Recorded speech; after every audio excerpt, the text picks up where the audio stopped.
Welcome to OCD Clarity.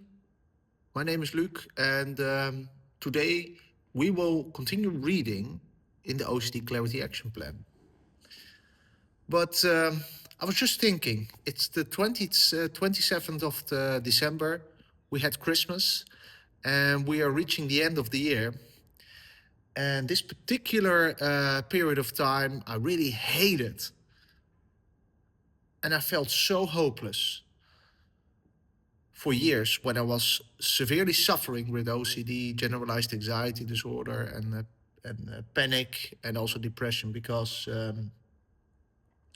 I reflected on the year that was behind me, and for years at end, I came to the conclusion that I weren't improving. I only got worse. My OCD were latching onto other subjects. My anxiety symptoms were getting worse. All the OCD symptoms, or all the symptoms that were caused by OCD, were getting worse, and I weren't improving at all. And I did everything people were saying to me, but it wasn't the right information. It really wasn't, because I wasn't improving. If you're not seeing any improvements after 6 months, you need to change things. You need to see, what are the things I'm doing. Is it really helping me? Am I seeing a little bit of different? And you need to take time, but this is the reason why I started this channel, because I felt really fucking hopeless. And a lot of people still do, because the things they are doing isn't the right path to take to reach full OCD recovery. And this is also the reason why I read this for you guys, because I want to, if you're not motivated, it is understandable. And if you don't trust it, it is understandable, because you already, most likely, already tried everything and nothing is working. But this is the thing that will change your life. And it is worth it. So, but please read it yourself multiple times, and download it now and read it. Let's read it together. So, so we already covered the introduction. At the first page, you can click on the link to visit my YouTube channel, but also my story. And this is important, that you will see that you're not alone, because I was in a very dark place for years, and I was so hopeless. I didn't think I could reach recovery, and I was a treatment-resistant case. All the things that people are saying. So I was a very severe case. We already did step 1, the basics of OCD and anxiety. So when you really did your own research and educated yourself, you now have a good understanding about what OCD is, what anxiety is, what depression is, all that things. So that's the basic stuff, Step 2, observing your own obsessions. So now you know, you really know what the things are, the subjects are, the themes are that you're scared of or can't accept, or really find horrible if they might happen or happened. So you now have a good understanding of what the things you are that OCD latches onto. Now we will read step 3, and that is observing your compulsions. So when you have OCD, you have always obsessions and compulsions. So we already discussed the OCD cycle. So you have an obsession, then your anxiety will rise, or the uncomfortable feelings will rise, but most likely your anxiety will spike because it is an anxiety-based disorder. And because his anxiety spike is so high, you will do a compulsion, inward, outward, to alleviate this anxiety spike. You will experience temporary relief, and the whole cycle will recreate itself and continue for the rest of your life if you won't stop compulsions. So, important to understand. Okay, step 3. Now that you have taken the time to map out your obsessions and fears, it is time to focus on the compulsions you perform. OCD is characterized by 2 critical components. You have obsessions and compulsions. Go back to page 4, where the OCD cycle is explained in detail, and watch my YouTube video about the subject. So, very important to educate yourself. As shown, it begins with the obsessions.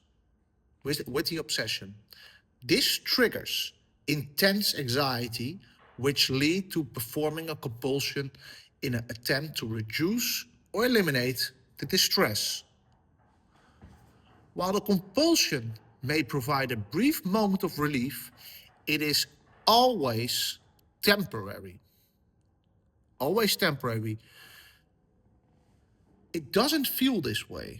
It doesn't look that this is the conclusion, but it is. It will give a false feeling of security, and in the moment, you won't feel. So, when the obsession comes and the anxiety spike is coming, the anxiety will build up very quickly, but your compulsion is prohibiting that it will go a little bit further, but it only comes as high as it can. You will need to experience the top end of the anxiety feeling and see for yourself that you're not dying, that it is very uncomfortable, but it's not the end of the world. You won't die. You won't lose your mind or something. But you will need to sit through this anxiety spike. On the other hand, what you will see is that if you're not performing a compulsion, so if you saw my video about the OCD cycle, you will see that if you do the compulsion, your anxiety will come down fairly quickly. But if you're not performing a compulsion, your anxiety will stay present or stay high for a longer period of time and will come down naturally. But it takes days, weeks, months. But it's the only way out. So, this relief is deceptive and it's a lie. Compulsions will never lead to long-term peace. Compulsions will also never lead to full recovery. Never, never, never. It's a lie. It's OCD's biggest lie. They create an illusion of a solution, making you believe you found a way to feel better. However, the reality is that you will have to repeat the compulsion over and over again to regain the fleeting sense of relief.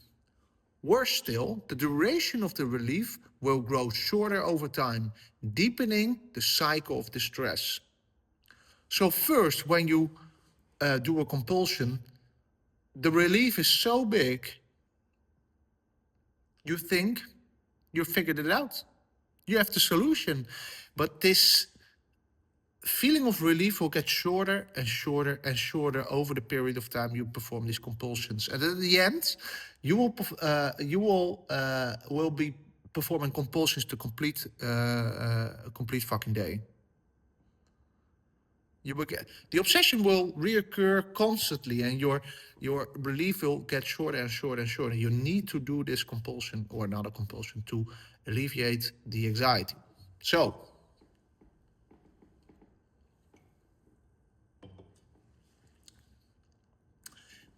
it's entirely understandable why someone with OCD feels compelled to act and perform a compulsion.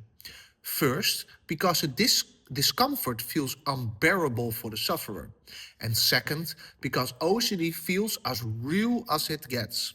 And this last part is very important to recognize, because if it didn't feel as real as it gets, it would be easy to reach full recovery. But you'd think, oh, it's a lie. And this anxiety spike is way too high. It's way out of proportion.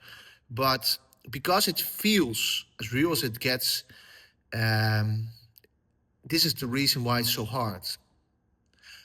The disorder convinces you that the compulsion is necessary for your survival. In the coming weeks, take the time to observe the compulsions you are carrying out. Ask yourself, what am I doing in the moment to escape from my unwanted, anxiety-provoking, intrusive thoughts, images, urges, feelings, and/or emotions, or a combination of these? What are you doing to feel better in the moment? As you have learned in the foundational concepts of OCD and anxiety, compulsions can take many forms. Here are a few examples. You have outward compulsions, physical actions such as checking, washing, arranging items to neutralize obsessive fears. Inward compulsions, mental rituals like counting, repeating phrases, or attempting to push away thoughts or emotions or feelings or urges or images, everything you do inwardly to feel better in the moment. Avoidance behaviors, avoiding specific places, people, or activities connected to your fears. Very big problem. And I think almost every OCD sufferer will perform avoidance behaviors. So, and seeking reassurance, my God. Asking others for reassurance or self-reassurance, like in your head, you will play sentences over and over again. Oh, it will be right. It's not bad. It's only OCD. It will not. It will not happen. This fear will not happen. This fear is very small. It's all self-reassurance. Or Googling about your fears. So, searching, constantly searching symptoms or Googling stuff, reassurance, you need to stop it. Some people believe they only experience intrusive thoughts without compulsions, commonly referred to pure O or pure OCD. This is a misconception. Individuals with pure O still have compulsions, though these are internal and less visible to others, or not visible to others. To be clear, pure O is no different from any other form of OCD. It always involves both obsessions and compulsions, but they are all inward. So you can, but also avoidance, seeking reassurance for yourself, inward compulsions, all these things. So you have an obsession, it can latch onto anything. Anything you fear, it doesn't matter the theme or the subject, OCD can latch onto. But if you don't educate yourself about OCD, it will look like you are not doing compulsions because you don't know what compulsions are. Temporary relief compulsions provide comes at a high cost. These behaviors do not solve the underlying problem. Instead, they reinforce the obsession and intensify the need to perform the compulsion, perpetuating and worsening the cycle of OCD over time. It is really, this is, if you really distillate this whole thing, it is really this. The temporary relief compulsions provide comes at a very high cost. You will never reach full recovery or even a little bit of recovery if you're still doing compulsions. These behaviors do not solve the underlying problem. Instead, they reinforce the obsession and intensify the need to perform the compulsion, perpetuating and worsening the cycle of OCD over time. Really take it in, these sentences, because this is very important. And if you do these compulsions, they reinforce the obsession. You will tell your brain that you're still very scared of your OCD fear, of your OCD theme. You are still reinforce to your brain that you can't accept the worst case scenario of your fear, or this fear in particular. So, a good thing to understand. Take your time to look at this at a non-compulsive way. Identifying compulsions isn't easy. It takes practice, awareness, and solid understanding of OCD. I didn't notice subtle compulsions for years, but once I paid attention, I finally saw them. Very important. I didn't notice subtle compulsions can be so subtle. A little bit of avoidance, a little bit of pushing away a thought, a little bit trying to feel different in the moment. All compulsions, you will never recover. And you need to know that a small compulsion is just as bad. Small compulsions, big compulsion, doesn't matter, still a compulsion.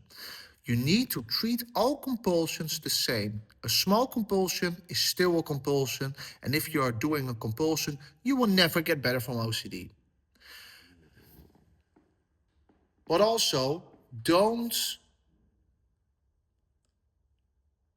try to have balance. You don't have certainty about, is this a compulsion 100% or no?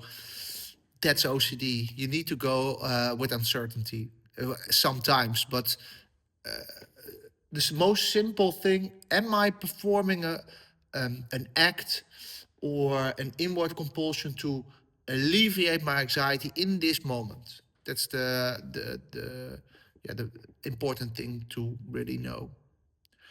Write down your findings in your notebook while working on your OCD for 3 or 4 times a week, 2 times a week for an hour. And so now you have a more complete picture of your own OCD and anxiety and your fears and the things you can't accept and the compulsions you are performing. So you have a good understanding of OCD, anxiety, you have a good understanding of your own fears and themes and subjects, and now you have a good understanding about the compulsions you are doing to alleviate